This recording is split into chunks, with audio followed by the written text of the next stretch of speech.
Obligado na tumalima sa bagong wage order ang mga employer sa Region 12. Binigyan din ito ni Regional Tripartite Wages and Productivity Board o RTWPB12 Senior Labor Employment Officer Rene Gardose. Gayunpaman, nilinaw ni Gardose na exempted sa wage adjustment ang mga barangay micro business enterprise na registered sa DTI.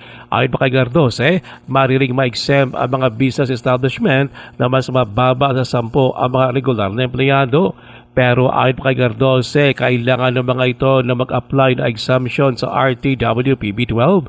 Sinabi pa ni Gardose na pwede rin humingi ng exemption sa RTWPB12 ang mga negosyo na apektado ng natural o man-made calamities. Sumulat lang po sila mag-email sa amin at ipapadala po namin ng mga forms, mga requirements na isasabit nila sa amin.